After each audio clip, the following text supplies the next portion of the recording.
사진인문 두 번째 시간입니다. 사진술의 발명입니다. 이번 시간에 배울 건요. 저는 굉장히 이걸 중요하게 생각하고 지금까지 오랫동안 동영상을 만들면서 이 강의나 그 다음에 책을 쓸 때도 마찬가지로요. 이 앞부분에 이 사진술의 발명, 그 다음에 사진 발명과에 대한 내용들을 좀 많은 비중을 차지해서 집어넣는데 실질적으로 사진을 배우시려고 하시는 분들은 이 파트를 그렇게 별로 좋아하는 것 같지가 않습니다. 왜냐하면 마음이 급하거든요. 빨리 찍고 싶어하는 그런 욕망이 강하다 보니까 실질적으로 사진을 찍는데 도움이 안 되는 이런 내용들에 대해서는 별로 관심이 없는 것 같아요. 근데 제가 분명히 말씀드리지만 사진을 제대로 그 다음에 오랫동안 이 사진을 즐기고 또 좋은 결과물을 얻고자 한다라고 했을 때는 이런 부분들까지도 다 알고 계시면 사진의 완성도도 높아지고 여러분들이 얻고자 하는 사진의 그 내용들에 많은 도움을 줄 수 있다는 건 분명한 사실입니다. 그러니까 또 이 사진을 특히 디지털 사진에 와서 많은 분들이 이 사진을 너무 쉽게도 생각하는 경우도 좀 많이 있어요. 그러니까 좀 빨리빨리 특히 젊은 친구들 사이에는 뭐 원데이 클래스, 저도 원데이 클래스를 하나 운영하는 건 있는데 그건 뭐 실질적으로 카메라 사용법에 대한 그 기본적인 조작법만 가르쳐 드리는 거기 때문에 이렇게 오랜 시간을 두고 공부하는 이런 거하고도 차원이 틀리거든요. 근데 하여튼 그 좀 흐름 자체가 이 사진 자체를 그러니까 이제 맛보기 형태로만 지나가는 그런 것들을 즐기는 그런 추세인 것 같습니다. 그래서 그러다 보니까 상당히 이제 수박 겉핥기라는 옛날 말들이 있는 것처럼 대충 건너뛰고 하면서 뭐 사진을 한다라고 이렇게 폼 잡는 사람들도 유난히 많아졌고요. 근데 절대 그래가지고는 여러분들이 원하는 결과는 만들어낼 수 없다라는 건 제가 확실하게 말씀드립니다. 그래서 좀 직업들에도 하나 밟아 나가다 보면 어느 날 갑자기 여러분들 사진의 수준이 자기도 놀랄 정도로 또 자기도 모르게 엄청난 수준까지 올라와 있다는 걸 알 수가 있습니다. 그게 많은 사람들이 그렇게 다 느끼는 게 아니라 제대로 공부하신 분들한테만 그런 영광이 간다는 점을 분명히 제가 말씀드리면서 그래서 이 사진술이나 이런 거에 대한 별로 좋아하지 않는 것 같아서 일단 이번 새롭게 만드는 강의에서는 이게 원래 4개인가 5개로 나눠져 있던 강의를 갖다가요 요번 걸로 이게 지금 전체적으로 몇 분이 강의가 들어갈지 몰라도 길어봐야 한 20분 아니겠습니까? 그 20분 안쪽으로 한번 몰아서 한번 설명을 해드릴까라고 생각을 하고 있어요. 그래서 이 사진술이 발명이 됐다라고 했어요. 제가 첫 시간에도 말씀드렸지만 사진술이 발명된 건 언제입니까? 1839년에 사진술이 인정받았다라고 그랬지 않습니까? 근데 이 사진술이 나오게 된 시대적인 상황이 있어요. 그게 이 초상화에 대한 수요가 폭증해서 그랬다라는 얘기죠. 무슨 얘기냐면은 그 유럽에서 특히 영국을 중심으로 해서 18세기 중반에서 19세기 중반 사이에 뭐가 일어납니까? 산업혁명이라는 게 일어나지 않습니까? 산업혁명이 일어나가지고 그 전까지는 사회계층이 어떻게 돼 있었죠? 부르주아하고 프로레타리아 이렇게 귀족과 서민 이런 계급으로 시민계급이 있었다라고 그러면 지금은 어떻게 돼 있죠?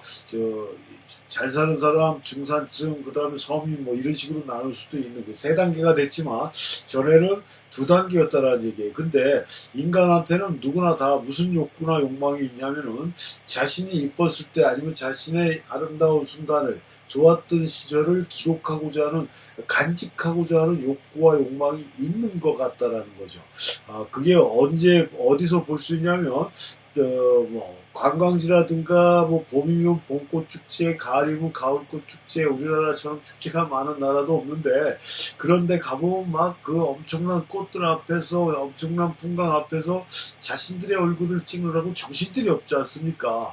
그게 인간이 가지고 있는 기본적인 욕구였다라는 얘기입니다. 그러니까 스마트폰이 나오니까 그냥 셀피, 셀카 해가지고 자신의 얼굴들을 엄청난 각도로 또 어떻게 해야 잘 나오는지 이런 것까지 연구해가면서 찍는 사회적인 현상들이 일어나고 있는 게 그런 기본적인 욕구에서 출발한 건데 그전에는 돈이 없으면 자기 얼굴을 가질 수 있는 그런 환경이 안 됐다라는 얘기예요. 그 무슨 얘기냐면 비싸다는 얘기죠. 지금도 사진보다 이 초상화를 화가한테 맡기면 되게 비싸지 않습니까? 캐리커처 같이 그리는 그림 자체도 사진보다 비싼 걸로 제가 알고 있는데요. 뭐 고흥 같은 데 가면 그렇게 간단하게 해주는 데도 있지만 그것도 이렇게 싼 가격은 아닌 걸로 알고 있어요. 여튼 이렇게 비싼 가격에 자기 얼굴을 가질 만한 사람들은 돈 많은 귀족층이나 가능했지 서민들은 꿈도 못 꿨다라는 얘기예요. 그러니까 옛날 영화나 이런 거 서양 영화라고 해야 되겠죠. 걔네들 영화 이렇게 보게 되면 그 장면에 뭐 고관 대작의 집에 보면은 막 조상들의 얼굴 그 초상화들이 벽에 쫙 붙어 있지 않습니까? 그런 식으로 서민들도 갖고 싶었지만 그걸 가질 수 있는 그 돈도 없었고 그래서 못 가졌었는데 이런 산업혁명에 의해서 새로운 사회 계층인 돈이 있는 중산층이라는 계층이 생기면서 이 사람들이 이제 돈이 생겼지 않습니까? 돈이 생겼으니까 화가들한테 가서 내 얼굴 좀 그려줘 하고 맡기는데 수요는 폭발하는데 공급이 따라가질 않죠. 왜요? 다 수작업이니까 공급이 따라갈 수가 없죠.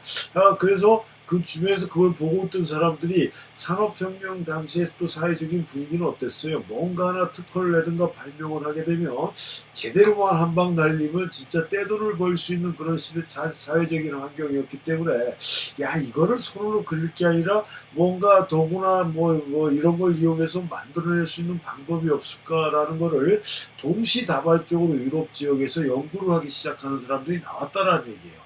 그래갖고 그걸 가지고 계속 연구를 하다가 많은 사람들이 무에서 유로 가는 거지 않습니까? 뭔가 근거가 있고 해야 되는데 그런 처음으로 해보는 거죠. 하여튼 그 무에서 유로 가는 거 세상에는 무에서 유로 가는 게 없다라고 얘기를 하는데 그 말도 일리는 있어요. 모든 게 기본적인 상황에서 그걸 응용하고 재창조하고 뭐 그 편집하고 해갖고 새롭게 만들어내는 것이다라고 뭐 김정은 교수인가 그 사람이 얘기한 것도 있긴 하고 저도 그 말에 공감을 하지만 이 사진술은 그렇다고 해서 아주 전무한 상태는 아니었어요. 그 은이라는 게 빛에 반응한다라는 거 그전부터 이 구조로 내려왔던 것 같아요. 아무튼 그런 걸 바탕으로 해서 이 사진술이 나오게 됐던 건데 많은 사람들이 무에서 유로 가려고 하다 보니까 지금 다 있는 시스템 하에서도 사진 찍기가 힘들고 어렵다고 하는 사람들이 대만인데 아무것도 없는 상태에서 그런 걸 만들려니 얼마나 힘들었겠습니까? 그러니까 많은 사람들이 동시다발적으로 사진술을 연구하다가 대부분이 포기하고 말았는데 그 중에서 3명의 발명가가 있죠. 다른 2020년도에 만들어 만들어온 강의를 들어보시면 거기 좀 더 요번 강의보다 자세히 나오니까 좀 더 궁금하신 분들 그걸 들으시면 되는데요. 니세프룬 니엡스, 다게레오, 폭스 탈보트 이런 사람들에 의해서 우리가 지금 하고 있는 사진술의 기본적인 바탕이 만들어진다는 얘기입니다. 그래서 카메라 옵스큐라라는 걸 가지고 사진을 작업을 했어요. 그래서 제가 지난 시간에도 말씀드렸지만 사진술이 발명되기 최소 300년 전부터 이 카메라나 렌즈는 있었다라고 그랬어요. 그래서 이 카메라 옵스큐라라는 게 있었다라는 얘기입니다. 카메라 옵스큐라. 카메라 옵스큐라는 누가 사용했냐면 화가들이 밑그림용으로 스케치하는 데 사용하던 도구가 이 카메라 옵스큐라예요. 그래서 초창기에는 자기가 그리고자 하는 대상 앞에 이렇게 조립식으로 거창하게 얘기하면 집이죠. 집. 사방을 막고 구멍 하나 뚫으면 벽면에 그리고자 하는 대상이 그림자가 생기고 그 그림자는 아니죠. 영상이 맺히고요. 그 맺힌 영상에다가 스케치를 한 다음에 색칠을 하니까 눈으로 보고 그린 것보다는 훨씬 더 정확한 사실적인 묘사가 되더라라는 것을 화가들이 알아서 이런 상자, 어두운 상자, 왜냐하면 사방이 빵 막힌 상태에서 구멍만 뚫어갖고 그 빛에 의해서 형성된 이미지를 스케치하는 거기 때문에 이런 상자를 카메라 옵스큐라라고 해서 어두운 방입니다. 그러니까 우리가 지금 사진기, 카메라라고 부르는 카메라의 어원 자체도 방이라는 뜻을 갖고 있는 거고 지금 이 카메라 옵스큐라라는 말 대신에 옵스큐라는 빼버리고 카메라라고 얘기를 하는 겁니다. 이렇게 해서 이 카메라 옵스큐라라는 게 계속 이것도 이제 사람들이 보면은요, 쓰다가 보면 불편한 점이 나오고, 불편한 점이 나오니까 거기서 발명이 되고 발견이 되는 거고요, 개선이 되는 거고 업그레이드가 되는 건데, 이 카메라 옵스큐라도 처음에 이렇게 사람이 화가가 들어가서 그릴 정도의 큰 상자로 갖고 다니다가 불편하죠. 그러다 보니까 다양한 방법의 카메라 옵스큐라들이 나온다. 그러다가 최종적으로 나온 그 사이즈가 이 정도라고 볼 수가 있어요. 나중에 카메라 파트에서 설명해 드리겠지만, 이건 이란 반사식 형태의 구조를 갖고 있는 카메라 옵스큐라입니다. 그러니까 반사경이 있고 렌즈를 통해 들어온 이미지를 여기서 스케치하고 그린다는 얘기예요. 사진술이 만들어지기 전에 이 그림의 장르는 딱 하나뿐이 없었던 걸로 제가 알고 있습니다. 저도 뭐 미술 공부를 좀, 미술을 많이 이해해야 사진에 대한 이해도가 높을 것 같아서 오래전부터 이 책 저 책 보았지만 다 수박 겉핥기 식이라 아주 깊이 있게는 모른다. 그래서 뭐 미술사도 공부도 해봤고 학교도 다녀보고 했는데 아직도 많은 게 부족하지만, 제가 알기로는 아무튼 사진술이 나오기 전에는 이 그림의 장르는 딱 하나, 사실화였어요. 그다가 사진술이 공표가 되고 일반화되면서 맨날 열심히 그려봐야 셔터만 누르면 사실이 묘사가 되는 사진이 나오니까 그걸 포기하고 좀 다른 표현으로 가다 보니까 요즘같이 막 뭐 이해도 안 가는 그런 파들이 많이 생겼죠. 근데 뭐 입체파니, 뭐 인상파니, 뭐 이런 식으로 우리가 알고 있는 자연주의 사진 화가니 뭐 이런 식으로 나오는 것들이, 추상파도 있고 뭐 하여튼 수많은 그 장르들이 있는데 그 전에는 그렇지 않았다는 얘기입니다. 그걸 참고적으로 또 말씀을 드리고요. 그 다음에 이렇게 여기 지금 보면 렌즈도 부착되어 있잖아요. 300년 전에 카메라 옵스큐라 가지고 그림을 그리는데, 카메라 옵스큐라에 아까도 말씀드렸지만 구멍 하나 뚫어놨다라고 했지 않습니까? 구멍 하나 뚫어놓은 상태에서 보니까 구멍을 작게 하니까 반대편 벽면에 이미지가 선명하게 맺히는 건 사실인데, 아니 너무 어두워서 이 스케치하기가 좀 힘들었던 것 같아요. 그래서 구멍을 크게 뚫어놓으니까 환한 빛이 들어오지만 벽면에 미치는 영상은 흐릿하게 맺히더라. 나중에 우리가 배우겠지만 펜포커스, 아웃포커스에 대한 기본적인 원리인데요. 그게 선명도가 떨어지는 이미지가 맺히고 그래갖고 어떤 사람이 그걸 고민을 했다라는 거예요. 이걸 크게 할 수도 없고 작게 할 수도 없고 이걸 좀 방법이 없을까 하다가 그 사람이 그 돋보기를 끼고 있었던 것 같아요. 그 돋보기를 그냥 막 그 카메라 옵스큐라를 갖고 고민하다가 이 돋보기를 벗어가지고 그 피놀이라고 그러죠. 구멍 앞에다 이렇게 딱 갖다 대니까 이 구멍이 크든 작든지 간에 항상 선명한 상을 맺히는구나 라는 걸 알게 된 겁니다. 근데 이 돋보기가 뭡니까? 볼록 렌즈거든요. 볼록 렌즈는 빛을 모아주기 때문에 중앙은 선명하지만 주변부는 어둡게 나온다라는 얘기예요. 그래서 그걸 오목 렌즈를 씌우니까 중앙이든 주변이든 다 선명하게 나온다. 그래서 렌즈의 기본이 그 오목 볼록 렌즈가 기본으로 되어 있는 겁니다. 기본으로. 그래서 이렇게 렌즈도 초창기부터 사용이 되었다라는 거예요. 사진술이 발명되기 전에. 그러니까 다시 말씀드리면 이런 카메라 메커니즘, 카메라 바디하고 렌즈는 사진술, 화학적인 분야가 발명 인정받기 300년, 좀 길면 400년. 왜 이 카메라 옵스큐라가 언제 나왔는지에 대한 정확한 문헌은 없는 걸로 알고 있습니다. 근데 그게 1530 몇 년인가 30 몇 년도에 책에 그 활자로 인쇄돼 갖고 나온 게 있어서 그거를 이제 시작으로 보는 경우도 있지만 그 전부터 사용이 되었던 레오나르도 다빈치 같은 경우도 카메라 옵스큐라에 대한 언급을 했다라고 그러고, 그래서 상당히 오래전부터 이 과학적인 렌즈나 이 카메라 바디에 해당되는 이런 것들은 만들어지고 사용이 되어 왔다. 화가들에 의해서. 그래서 300~400년 전부터 카메라하고 렌즈는 사용이 되었던 거고, 이게 꼭 화가들만 사용했던 건 아니고요. 일식 관찰하는 과학자들도 또 카메라 옵스큐라를 사용했다라는 거예요. 맨눈으로 일식을 보게 되면 눈이 상한다라고 그러지 않습니까? 근데 현대에는 이제 눈을 보호해주는 안경이나 뭐 이런 걸 가지고 특수 장비를 가지고 일식을 관찰할 수 있지만, 그전에는 그런 게 없었는데 이런 카메라 옵스큐라를 가지고 그런 걸 사용을 해왔다라는 얘기고, 이 카메라 옵스큐, 아까도 말씀드렸지만 이런 카메라 옵스큐라를 가지고 사진수를 연구하는 그런 발명가들이 여기저기서 나왔다라고 이게 보시면 된다는 얘기입니다. 그렇게 보시면 되는 거고요. 그 다음에 카메라 옵스큐라는 거 말고도 이 카메라 루시다라는 것도 있었다는 얘기. 얘는 아까 카메라가 뭐라고 그랬어요?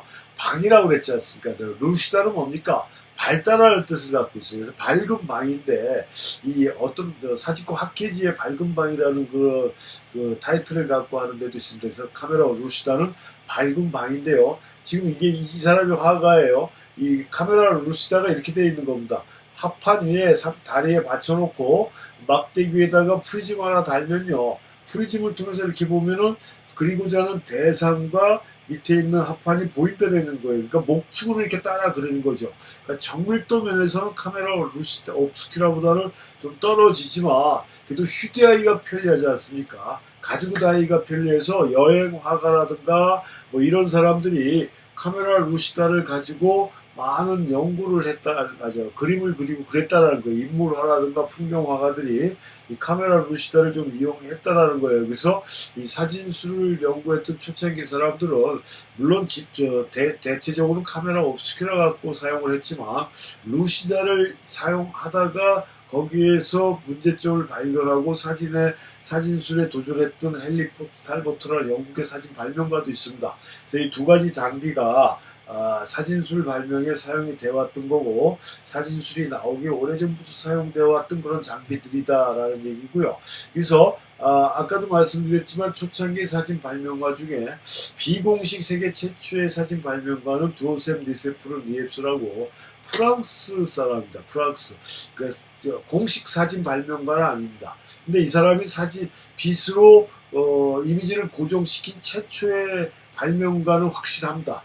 이 사람은 나름대로 원래 발명가예요. 형하고 그 내연기관인가도 발명을 해서 하여튼 돈을 벌었겠죠. 하여튼 이렇게 발명 쪽에 굉장히 관심이 많았던 그런 사람인데 아까도 말씀드렸지만 그런 동기에 의해서 이 사람도 그러니까 지금 얘기하는 그런 사진을 미지의 사진 세계에 관심을 가지고 혼자 막 독자적으로 연구를 했는데 되질 않았어요. 초창기 사진 발명가들이 실패했던 첫 번째가 요즘으로 얘기하면 우리가 양과 음이 반대로 나오는 필름이 있지 않습니까? 그걸 네거티브라고 그럽니다. 일반적으로 많이 사용하는 건 네거티브고요. 그 다음에 보는 거하고 똑같은 이미지, 우리가 디지털 카메라처럼 나오는 그런 이미지를 보여주는 거, 찍으면 음양이 똑같이 나오는 걸 우리가 포지티브라고 얘기를 합니다. 필름에는 네거티브하고 포지티브 두 가지가 있는데 이 초창기 사진 발명가들은 그 포지티브처럼 나오는 줄 알았고요. 그 다음에 요즘 필름들은 어떻습니까? 찍고 현상이라는 걸 거쳐서 일화를 해줘야 되는 거거든요. 현상을 하지 않으면은 이미지 형성이 안 돼요. 근데 이 초창기의 사진 발명가들은 그냥 빛을 주면 곧대로 이미지가 나오는 줄 알았다라는 얘기예요. 그러니까 현상이라는 과정을 몰랐다라는 얘기죠. 그러다 보니까 양으로 밀어붙인 겁니다. 그래서 이게 니엡스라는 사람이 창밖의 풍경이라고 해서 자신의 거실에서 그 밖을 향해서 찍은 건데 8시간이라는 어마어마한 시간이 걸렸어요. 촬영 시간이. 그러니까 셔터를 눌러서 철하고 셔터가 닫히는 시간이 8시간 있다 났다라는 얘기니까 이거 아주 기가 막힌 거죠. 근데 뭐 지금도 이런 걸 이용해서 촬영하는 사진가가 있습니다. 대표적인 한국 사진가 중에 아타김이라는 사람이 있는데요. 제가 기회 되면 그 양반에 대해서도 얘기를 하겠지만 자기는 사진가라고 안 하는 사람이 지금 예술가라고 하는데 하여튼 아타김의 기본적인 촬영이 8시간이었어요. 근데 이 니엡스는 자기가 8시간 하고 싶어서 한 게 아니라 그 당시 이게 최선이었다라는 얘기예요. 이게 원본입니다. 왼쪽에 있는 게 원본이고요. 요거는 이제 변질됐으니까 시간이 상당히 오래 걸렸기 때문에 1822년인가에 만들어진 거니까 굉장히 오래된 거죠. 그래서 200년이 넘은 거죠. 변형되고 그래서 지금 현재에 와갖고 이렇게 수정을 해서 만들어준 건데 8시간이면 동절기에 일사량하고 같지 않습니까? 서쪽에서 해가 떠서 해가 지는 이런 서쪽에서 해가 뜬대 동쪽에서 해가 떠서 서쪽으로 지는 시간까지니까 그림자의 변화도 생길 것이고 해서 여러 가지로 문제를 야기시킬 수 있는 그런 이미지였지만 그래도 빛을 통해서 이미지를 만들었다라는 엄청난 의의를 갖고 있던 거지만 니앱스 자체는 그걸 굉장히 미완성으로 생각해서 그래도 여기에다가 이름을 붙였죠. 헬리오그라피라고 얘기를 했고요. 그러니까 태양으로 그린 그림이다라는 뜻을 갖고 있었고, 그 다음에 이 당시에는 철판에 그 요즘으로 얘기하면 감광재료라고 그래서 빛에 반응하는 물질, 그 은이입니다. 은. 지난 시간인가 제가 잠깐 말씀드렸지만 은을 바른 그 감광판에다 빛을 주는 거거든요. 왜냐하면 은이라는 건 은광했을 때 반짝반짝했던 게 밖으로 나오면 검게 변한다는 그 성질을 알았던 거예요. 그래서 대부분의 사진가들이 어떤 은을 쓰느냐가 틀리지만 은을 가지고 연구를 했다라는 얘기예요. 은을 가지고 그러니까 무에서 유가 아닌 있는 상태에서 제대로 다시 한번 그 설정을 한 거죠. 그렇게 해가지고 헬리오그라피라고 얘기를 했는데 헬리오그라피라고 얘기했으면서도 미완성이고 그다음에 철판에다 을을 발랐기 때문에 좌우가 반대입니다. 상하는 뒤집어진 걸 세우면 되지만 하여튼 좌우가 반대고 그다음에 사진이 가지고 있는 특성 중에 복사성이라는 게 있습니다. 여러 장 만들어낼 수 있어요. 그러다 보니까 그림에 비해서 작품 가치가 떨어져 갖고 희소성이 떨어지다 보니까 작품의 가격도 그림에 비하면 상당히 싸다라고 되어 있는데 그런 것들이 초창기 니앱스가 이 사진수를 만들 때는 그런 복사성이 없었어요. 원본은 하나다라는 얘기죠. 그래갖고 이걸 고민하다가 좀 더 개선된 방향을 만들려고 노력했지만 안 됐고 이 니앱스의 소식을 듣고 그래도 굉장히 아주 엄청난 업적을 만들어 놓은 거 아니겠습니까? 당시 굉장히 센세이션한 그런 일이었던 것 같아요. 그런데 다게리오라는 사람이 그 소식을 듣고 니앱스한테 연락을 해서 굉장히 힘들게 이제 만나갖고 조인을 한답니다. 그래서 공동 연구하기로. 근데 이 다게리오라는 사람은 전업화가예요. 그 다음에 디오라마라고 그래가지고 인공 조명을 이용해서 대형 그림을 갖다가 비치면 입체적으로 보이는 이런 좀 기발한 그런 극장 같은 걸 운영하고 있었던 그러니까 상업적인 비즈니스 마인드가 뛰어난 상업적인 수완이 뛰어난 돈을 잘 버는 그런 사람이었던 것 같아요. 다게리오도 자기가 사용하는 다게리오 니앱스도 카메라가 있습니다. 카메라 옵스큐라는 아니고 굉장히 요즘으로 얘기하면 그 당시로 얘기하면 휴대용 카메라 같이 생겨요. 앞에 렌즈도 붙여 있고요. 그 다음에 큰 상자, 작은 상자에서 뒷상자를 움직이면서 초점을 맞추는 이런 원리로 되어 있는 요즘 대형 카메라하고 거의 비슷한 형태의 그런 카메라가 이 니앱스가 사용하던 이 카메라가 있는데 이 다게리오도 마찬가지예요. 자기가 카메라를 제작을 했는지 구입을 했는지 하여튼 그걸 갖고 이제 연구를 해서 공동 개발하고 거의 돈은 이제 다게리오가 투자를 했던 걸로 알고 있습니다. 그 다음에 다게리오는 그런 사진술에 대한 기본적인 게 하나도 되어 있지는 않았기 때문에 니앱스의 연구 결과를 가지고 작업을 할 수뿐이 없었죠. 근데 계약하고 3년인가 4년 만에 이 니앱스가 뇌졸중인가 뇌출혈인가 뇌일혈인가 하여튼 뇌자 들어간 건 맞는데요. 죽습니다. 죽어버려서 안타깝게 됐지만 어떤 면에서 다게리오한테는 뜻밖의 행운이 될 수도 있는 거고 왜냐하면 니앱스가 만들어온 연구 결과가 자기께 될 수가 있었던 거 아니겠습니까? 그래서 니앱스가 만들어놓은 연구 결과를 갖고 다양한 방법으로 은도 이렇게 해서 꺼보고 저렇게 해서 꺼보고 농도도 바꿔보고 왜냐하면 이때까지도 계속 현상이라는 과정을 몰랐다라는 얘기예요. 근데 우연찮게 현상이라는 과정을 알게 됩니다. 우연찮게 하늘이 도와준 거죠. 우연찮게 현상이라는 과정을 알게 되면서 촬영 시간이 무려 7시간 30분을 단축시켜요. 그러니까 아까 니앱스가 8시간 걸렸다라는 걸 이 다게리오는 30분 만에 촬영이 끝나는 그 당시만 해도 어마어마한 하이스피드가 30분이라는 얘기죠. 30분의 촬영 결과가 나오는 단계를 만들어내야 됩니다. 나머지 부족한 부분을 뭘로 보완을 하는 거예요? 현상이라는 과정을 통해서 보완을 하는 겁니다. 지금도 필름 현상할 때 콘트라스트 조절해주고 다양한 조절 방법이 있거든요. 약품으로, 시간으로, 온도로 이렇게 조절해주는 게 있는데 그런 상황을 다게리오가 알게 되면서 다게리오 타입 자기가 만들어 찾아냈다 그래갖고 자기 이름을 붙여서 다게리오 타입이라고 명명을 합니다. 그러니까 순전히 내가 만든 것이다 라고 아주 양박한 상수를 하는 건데 이걸 테스트로 찍은 거예요. 그러니까 니앱스보다는 훨씬 더 하이 퀄리티지 않습니까? 선명도도 뛰어나죠. 이것도 마찬가지 철판에다 발라가지고 좌우는 반대로 나온다라고 합니다. 상하는 세워주면 되지만 복사성은 없어요. 근데 하루에 2장을 찍어본 겁니다. 이건 뭡니까? 정오 부분에 찍은 거죠. 왜요? 나무 그림자가 가운데 몰려있고요. 요거는 오후 때 찍은 거예요. 나무 그림자가 길게 늘어졌습니다. 같은 거리에서 같은 프레임으로 2장을 찍었는데 시간대는 틀린데 지금 뭡니까? 사람도 안 다녀요. 마차도 안 다닙니다.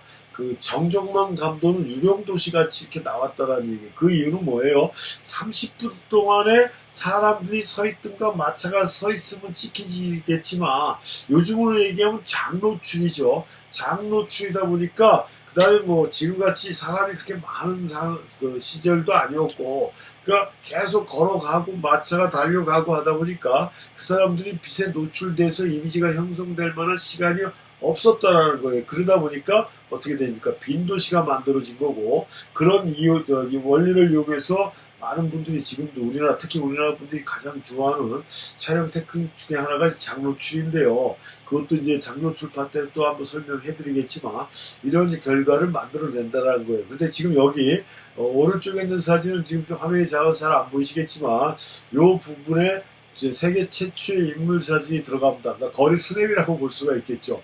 2명의 사진이 들어가요. 뭐예요? 구두 닦는 사람하고 구두 닦이는 사람이에요. 그래서 이걸 좀 클로즈업해서 보면은 구두 닦는 사람의 손이 잘 안 보입니다. 흔들렸다는 얘기죠. 막 이렇게 솔질을 하니까. 그런데 다리라든가 이런 부분은 덜 움직이니까 어느 정도 선명도를 가지고 이미지가 형성이 돼서 이 사람 찍힌 사람들도 몰랐을 거고 다게레오도 몰랐을 거예요. 근데 이게 비공식적으로 세계 최초의 거리 스냅 사진, 인물 사진이다라고 말씀드릴 수가 있는 그런 사진이고, 요게 이제 니앱스의 헬리오그래피에서 업그레이드된 다게리오 타입이라는 거고, 그래서 요걸 이제 프랑스 학사원에다가 특허 신청을 내가지고 인정받아서 발표된 게 1839년 8월 19일이라는 얘기인데요. 이 다게리오 타입이 인정받기 전에 또 한 사람이, 그러니까 아까도 말씀드렸고 지난 시간에도 봤듯이 이렇게 그 학술원인가 학사원에서 발표가 되는 겁니다. 다게레오 타입이 이런 것이다 라는 식으로 그 발표를 하고, 이 다게레오가 사용했던 카메라가 요거 카메라예요. 지금 현대 카메라하고 거의 같아요. 아까도 말씀드렸죠. 요 큰 상자가 있고 요 렌즈 붙여져 있고요. 그다음에 요게 아마 캡셔터라고 해서 렌즈를 덮었다 열었다 하면서 노출을 조절해주는, 그러니까 요즘 얘기한 뭐 포칼 프레임 셔터나 렌즈 셔터 이런 개념이 아니라 요 마개를 덮었다 열었다 닫았다 하면서 노출 시간을 조절해주는 이런 캡셔터라고 얘기를 하는데, 제가 만든 건데 맞는 용어인지는 모르겠지만 저는 캡셔터라고 계속 불러왔습니다. 요걸 사용을 했고요. 그 다음에 작은 상자가 큰 상자 쪽으로 이렇게 앞뒤로 움직이면서 뒤에다가 강광판, 요즘으로 얘기하면 필름을 집어넣은 거라 초점을 맞춘 다음에 필름을 넣죠. 요즘도 대형 카메라도 초점 맞춘 다음에 필름 홀더를 집어넣거든요. 그런 구조로 돼 있고, 이 다게레오는 자기께 인정받으면서 이걸 가지고 뭐합니까? 이 카메라를 또 생산해서 다게레오 타입 카메라라고 그래갖고 다게레오 카메라라고 그래갖고 판매합니다. 상수는 상당히 뛰어나고 비즈니스 마인드가 뛰어나. 저 같은 사람이 좀 배워야 될 그런 건데, 이런 식으로 해서 사진술이 인정받는데, 지금 여기 자료 화면에서는 빠졌지만 또 한 명의 사진 발명가가 있습니다. 영국의 사진 발명가 폭스 탈보트라는 사람인데, 그 사람은 카메라 루시다 가지고 그림을 그리다가 아무리 좋은 도구라도 기본적으로 데생이나 이런, 그러니까 소묘를 할 수 있는 기본은 있어야 이 카메라 루시다를 사용하겠구나 라는 생각을 가지고 차라리 이걸 그리지 말고 내가 한번 어떤 방법을 이용해서라도 상을 고정시키는 거를 한번 찾아봐야 되겠다라고 하다가 사진술을 만들다가 중간에 포기를 했던 것 같아요. 포기를 했는데 다게레오가 이런 걸 만들었다라는 얘기를 듣고 창고에 쌓아놓은 자기 자료를 보니까 다게레오 정보, 자기가 소문으로 들었던 내용에 비하면 탈보타의 자기가 만든 게 다게레오보다 떨어질 것 같지 않고 어떤 면에서 더 앞서가는 것 같다는 생각을 해서 내가 먼저 발명한 사람입니다라고 우선권을 주장을 해서 요 발표 시기가 좀 늦어졌던 거예요. 근데 결과적으로 탈보 타입이 자기 이름을 붙여서 이 사람은 처음에 칼로 타입이라고 했어요. 그 자기가 만든 방법을 아름다운 그림이란 뜻의 칼로 타입이었다가 나중에 좀 기술적으로 보완을 하고 막 이래가지고 주변의 친구들이 야 다게를 자기 이름 붙였는데 너도 네 이름 붙여라 해서 탈보트 타입으로 바꾸거든요. 왜 졌냐면 이 탈보 타입은 우리가 지금 사용하는 우리가 지금 사진하는 그 필름 사진의 방법 네가포지법이 가장 일반적인 방법이거든요. 사진을 찍으면 음과 양이 반대고 그 프린트의 양화 포지티브가 되는 거예요. 그래서 우리 그걸 네가포지법이라고 얘기를 하는데 이 아까 다계력까지는 뭐라고 그랬습니까? 복사성이 없다라고 그랬잖아요. 철판의 그 강광판이라. 근데 이 사람은 복사성이 있어요. 이미지를 만들 수가 있습니다. 그래갖고 그걸 프린트를 하게 되면 여러 장을 만들어내는 그 네가포지법을 사용했다라는 거예요. 그러니까 현대사진술의 그 문을 열어놓은 거죠. 그랬는데 문제는 뭐냐면 종이에다가 프린트를 하다 보니까 요즘은 종이 질들이 어마어마하게 좋지 않습니까? 아주 고퀄리티의 그런 종이들이 많이 있지만 그 당시만 해도 종이 자체의 품질이 이렇게 뛰어나지 않았으니까 이 뭐라 해야죠? 그 묘사력, 디테일이 많이 약했다라는 얘기예요. 다게르타입에 비해서. 다게르타입은 아까도 사진에서도 보셨지만 아마 질감이 뛰어나지 않습니까? 이 철판에다가 금속판에다가 감광재료를 발라서 사용하다 보니까 그 날카로운 이미지가 만들어지고 정밀한 이미지가 만들어졌는데 이 탈보 타입은 그 종이에다 하다 보니까 약간 요즘으로 얘기하면 소프트 필터 낀 것 같지는 않더라도 약간 부드럽게 나오고 선명도가 좀 떨어졌다는 거고 결정적인 페인은 뭐냐면 상을 찍어서 만들어내면 상이 오랫동안 가지 않고 금방 변색이 된다는 얘기예요. 그걸 우리가 픽서, 정착약이라고 그러는데 그 당시만 해도 정착약이 완벽한 정착약이 나와 있지 않았는데 다기르는 좀 더 오래 갔던 것 같아요. 근데 탈보 타입의 탈보트가 만든 건 오래 가지를 못해갖고 금방 변질되고 했다라는 얘기입니다. 그래서 현대사진술이 어떻게 변할지 그 사람들도 몰랐기 때문에 당시의 상황만 봐갖고는 탈보 타입이 다게르 타입한테는 비교가 안 된다. 그래서 다게레오가 세계 최초의 사진 발명가로 인정을 받을 수 있었던 거고 그게 시간이 좀 뒤로 밀렸지만 그게 1839년 8월 19일 날 사진술이 공표가 됐다는 얘기입니다. 이렇게 해서 우리가 지금 사용하고 있는 이런 사진의 기본적인 원리가 당시에 185년 전에 만들어지고 공표가 됐다. 그래서 특허를 팔았어요. 프랑스 정부에 다게레오가. 그래갖고 지도 양심이 있어갖고 그 아들 당시 돈으로 다게레오는 6,000프랑인가 받고 니엡스 아들 상속자인 니엡스 아들은 4,000프랑인가 받고 대신에 더 받는 만큼 다게레오는 자신이 만든 기술을 프랑스 정부에 넘겨주는 그러니까 오픈시키는 그런 조건을 달아서 오픈을 시켜줘서 누구나 다 다게르 타입을 쓸 수 있는 그런 상황이 됐다라는 얘기겠죠. 이렇게 해서 다게르 타입이 세계 최초의 사진술로 인정을 받고 이 다게르 타입이 나오기 전에 니엡스의 헬리오그라피 그 다음에 탈보트의 탈보 타입 이런 것도 있었다. 그 이외에 조르셀도 있고 베아르라는 사람도 있고 더 많은 사람들이 있지만 거기까지 우리 이번 강의에서 제가 생략하긴 하고요. 그 이유는 강의 초반에 말씀드렸습니다. 이렇게 해서 우리가 지금 사용하는 사진술이라는 게 발명이 되고 사용이 되기 시작했다라는 점을 말씀드리고요. 다음 시간에는 이제 카메라가 어떻게 변했고 사진술도 화학적으로 어떻게 변해가서 지금과 같은 디지털까지 왔는지에 대한 내용을 갖고 3강을 해드리겠습니다.